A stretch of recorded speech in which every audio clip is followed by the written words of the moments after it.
एक गांव था रामपुर। ये गांव शहर से बहुत दूर था, इसीलिए गांव वाले शहर बहुत कम जाते थे। गांव वाले अधिक पढ़े लिखे नहीं थे, बट बहुत भोले भाले और सीधे थे। आसानी से किसी पर भी विश्वास कर लेते। इसी गांव में एक मेला लगता था, जो कि 5 साल में एक बार लगता था। इस बार मेला बाजार के पास लगा था, इसीलिए लोग बाजार और मेला साथ साथ घूम रहे थे। एक दुकान के सामने खड़ा आदमी जोर जोर से माइक पर बोल रहा था, सुनो सुनो सुनो, सभी गांव वाले सुनो, सुनो सुनो सुनो। शहर का महंगा माल, ब्रांडेड माल, सस्ते में, सुनो सुनो सुनो। दूसरे आदमी दया ने एक सूटकेस में शैम्पू, पाउडर इत्यादि बहुत सारा सामान निकाल कर दुकान के सामने वाले टेबल पर लगा दिया और मोहित फिर से चिल्लाने लगा, सुनो सुनो सुनो, सभी गांव वाले सुनो। शहर का महंगा माल, ब्रांडेड माल, सस्ते में, सुनो सुनो सुनो। वहाँ से आने जाने वाले लोग सामान देखने के लिए रुक जाते हैं। शहरों में यही सामान बहुत महंगे में बिकता है, यहाँ हम सस्ते में दे रहे हैं। बाप रे, इतने सी 1000 रुपए में मिलती है। हाँ, और नहीं तो क्या, बड़ी कंपनी का ब्रांडेड माल है। सारे हीरो हीरोइन ही इत्र लगाते हैं। सच्ची, ये वाला इत्र लगाते हैं? हाँ, बहुत अच्छी खुशबू आती है इससे, गुलाब के फूलों जैसा। एक बार लगा के तो देखो, मजा आ जाता है। सच्ची, इसमें से तो बहुत अच्छी खुशबू आ रही है, बिल्कुल हीरोइन वाली। लाओ 500 रुपए और जल्दी से इसे लेके जाओ, वरना कोई और लेके जाएगा। 500 रुपए, इतना महंगा? शहर में यही शीशी 5000 की बिकती है, मैं तो 500 में दे रहा हूँ। औरत वो शीशी 500 रुपए में ले लेती है और वहाँ से चली जाती है। उतने में ही एक आदमी शैम्पू की बोतल उठाकर देखने लगता है। अरे, देखने की क्या जरूरत है, ये माल 4000 का, मैं तुम्हें 500 में दे रहा हूँ। देख क्या रहे हो, लेके जाओ। देखना, इसको लगाने के बाद बाल रेशम जैसे और मुलायम हो जाएंगे। आदमी उसे 500 रुपए देकर वो शैम्पू की बोतल खरीद लेता है। इसी तरह मोहित सबको सामान देता रहता है और दया बैठे बैठे पैसा गिनता है। कुछ ही देर में उनका सारा सामान बिक जाता है और दुकान खाली हो जाता है। अगले दिन फिर मोहित दुकान के बाहर खड़ा होकर लाउडस्पीकर से जोर जोर से बोलने लगा, सुनो सुनो सुनो, गांव वालों सुनो, हजारों का माल सस्ते में। टीवी ले लो या फ्रिज ले लो या ले लो वॉशिंग मशीन, सस्ते में। वहां से आने जाने वाले लोगों की भीड़ लग जाती है। अरे भाई, कहाँ है टीवी? हमें तो दिखाई नहीं दे रहा है। अरे भाई, वो तो गोदाम में रखा हुआ है, यहाँ पे कैसे दिखेगा? भाई, एक टीवी कितने की दे रहे हो? भाई, 25,000 का एक टीवी आपको 2000 रुपए में मिलेगा। क्या सच में? हाँ भाई, सच में। 2000 की सेल है, कुछ भी ले लो, टीवी ले लो, फ्रिज ले लो, वॉशिंग मशीन ले लो, हमारे यहाँ सेल लगा है। मैं तो कंप्यूटर लूँगा भैया, सुना है शहर में बहुत महंगा मिलता है। हाँ भाई, ये कंप्यूटर बहुत ही महंगा है, पर हम सस्ते में देंगे। भाई, सामान लेने के लिए क्या करना होगा? कल आ जाना और सामान बुक कर लेना। और हाँ, ये ऑफर सिर्फ 2 ही दिन तक चलेगी। अगले दिन गांव के बहुत सारे लोग दुकान में पहुंच गए। दयावान दुकान में एक कंप्यूटर लेकर और मोहित एक रजिस्टर लेकर बैठा हुआ था। भाई, तुम्हारी दुकान में तो कोई सामान ही नहीं दिख रहा है, कहाँ है हजारों का सामान? भाई, हमारा एकदम सीधा काम है, पहले हम ग्राहकों से ऑर्डर लेते हैं, फिर गोदाम से सामान मंगवा देते हैं। अरे हम कुछ समझे नहीं भैया। अरे तुम सब इधर आओ, मैं सब समझाता हूँ। सभी लोग मोहित को घेर कर खड़े हो जाते। हम ग्राहकों से पैसे एडवांस में लेते हैं, फिर उस सामान को गोदाम से मंगवा कर दे देते हैं, और दुकान में इतना महंगा सामान रखेंगे तो खराब हो जाएगा ना भैया। तुम लोगों को भरोसा है तो लो, वरना रहने दो भैया, कोई जबरदस्ती थोड़ी है। अरे रे भैया, बुरा मत मानो, बुरा मत मानो, हमको तुम पे पूरा भरोसा है भैया। अभी जिसको जो जो सामान चाहिए आ जाओ। अरे भैया, बिना देखे सामान कैसे लेंगे? अच्छा, मैं तुम्हें कंप्यूटर पर वीडियो में सब दिखाता हूँ, आ जाओ इधर। दया कंप्यूटर में सबको फ़ोटो दिखाता है और मोहित सबको समझाता है। ये देखो भाई लोग, यही वाला टीवी है। अरे वाह भैया, कितना बढ़िया दिख रहा है ये टीवी। हाँ, हमारे पास सब बढ़िया बढ़िया पीस है। फिर वो फ्रिज का फ़ोटो दिखाता है।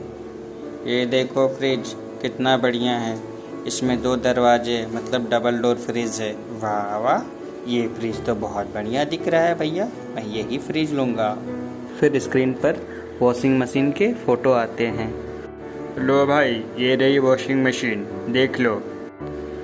और सुनो भाई, इतना सस्ता में मिल रहा है तो सबको ही ले लेना। बेचारी भाभीयों के हाथ दुख जाते होंगे तुम बैल जैसे लोगों के कपड़े धो धो कर। हाँ, तुम तो सही कह रहे हो। चुपचाप जाकर अपने भाभीयों को ये सरप्राइज दे देना, फिर देखना पूरा महीना तुम लोगों को 56 भोग खाने को मिलेगा। भैया, टीवी, फ्रिज, वॉशिंग मशीन तो दिखा दी, अब कंप्यूटर भी दिखा दो। तभी दया कंप्यूटर का फ़ोटो दिखाता है। मोहित, ये देखो भैया कंप्यूटर का फ़ोटो। तुम लोगों को जो सामान चाहिए लिखवा दो, फिर हम गोदाम से लाकर सब सामान दिलवा देंगे। मोहित एक एक आदमी का ऑर्डर रजिस्टर में लिखता जाता है। तुम्हें क्या सामान चाहिए भैया? भैया, मुझे तो फ्रिज चाहिए। भैया, मुझे वो बड़ा वाला फ्रिज चाहिए और नीला कलर का। अच्छा, तुम्हारा नाम बताओ। भैया, मेरा नाम सोना। चलो, अब जल्दी से 2000 रुपये सर के पास जमा कर दो। इसी तरह मोहित सबका ऑर्डर लेता जाता है और दया सबसे पैसे लेता जाता है। तुम सब लोग 2 दिन बाद आकर अपना अपना सामान लेके जाना। हाँ भाई लोग, अपना अपना सामान ले जाना समय पे आकर। सब लोग वहाँ से बातचीत करते हुए निकल जाते हैं। ये भैया बताइए, इतना महंगा सामान कितना सस्ता में मिल गया ना? हाँ भैया, एकदम सस्ते में मिल गया। 2 दिन बाद सभी गांव वाले दुकान पर आ जाते हैं और वहां आकर देखते हैं कि दुकान पे कोई सामान नहीं था। ओ भैया, तुमने हमें कहा था कि 2 दिन बाद आकर सामान ले जाना, कहाँ है? दुकान में तो कोई भी सामान नहीं दिख रहा है। वो सामान तो अभी तक नहीं आया है भैया। क्या? वो सामान अभी तक नहीं आया? नहीं भैया, मैं मालिक को बोलता हूँ, पता करके बताते हैं, रुक जाओ थोड़ी देर। वही दया के पास जाकर कुछ बात करता है और वो हाँ में सर हिलाते हुए किसी से फ़ोन पे बात करता है। हाँ, ये क्या हो गया? ग्राहक दुकान पे खड़े हुए हैं। अच्छा, रुको, मैं बात करता हूँ। तुम लोगों का सामान रास्ते में रुका हुआ है। क्या? बट आपने तो कहा था कि आज आ जाएगा। ये अचानक सरकार ने पेट्रोल के रेट बढ़ा दिए और लोगों का सामान रास्ते पर रुका हुआ है। पर क्यों? आपने तो कहा था कि आज आ जाएगा। बात यह है कि कल सरकार ने पेट्रोल के दाम बढ़ा दिए और गोदाम शहर में है, इसीलिए ट्रक वहीं से आता है, तो आप लोगों को 200 रुपये और देना होगा। पेट्रोल महंगा हो गया है, इसीलिए ट्रक की आवाजाही महंगी हो गई है, इसीलिए आप लोग को 200 रुपये देना ही पड़ेगा। उसके बाद कल शाम तक सबका सामान आ जाएगा। ठीक है भैया। गांव वाले सब लोग दया को फिर से 200 रुपये देकर वहाँ से चले जाते हैं। उनके जाने के बाद मोहित और दया खूब हंसते हैं। अगले दिन शाम को सभी गांव वाले दुकान पे आए, बट दुकान पे ताला देखकर सभी हैरान हो गए। उनमें से एक आदमी ने पास के छोटे दुकानदार से पूछा, अरे भैया, ये मोहित और ये दया ऐसे दुकान पर ताला लगाकर कहाँ चले गए? कहाँ चला गया ये तो मुझे नहीं पता, बट मोहित कह रहा था कि कुछ काम है तो मैं 2 दिन बाद आऊँगा। हाँ, शुक्र है 2 दिन में आ जाएंगे। मुझे तो ऐसा लगा कि कहीं वो लोग पैसे लेकर भाग तो नहीं गए। 2 दिन बाद वो लोग फिर आए दुकान पर, तब भी वहाँ दुकान पर ताला लगा हुआ था। नहीं भाइयों, वो लोग अभी तक नहीं आए हैं। एक काम करो, तुम लोग जाकर समिति वालों से पूछो, वो लोग तुमको बता देंगे। मुखिया जी, ये जो यहाँ पे टीवी, फ्रिज, वॉशिंग मशीन बेच रहा था, वो दुकान वाले कहाँ गए हैं और कब तक आएंगे? ये दुकान तो समिति की है, उन दोनों में कुछ दिन के लिए तो ये दुकान किराए पे ली थी और दोनों अचानक गायब हो गए हैं, उनकी कोई खबर भी नहीं आई है।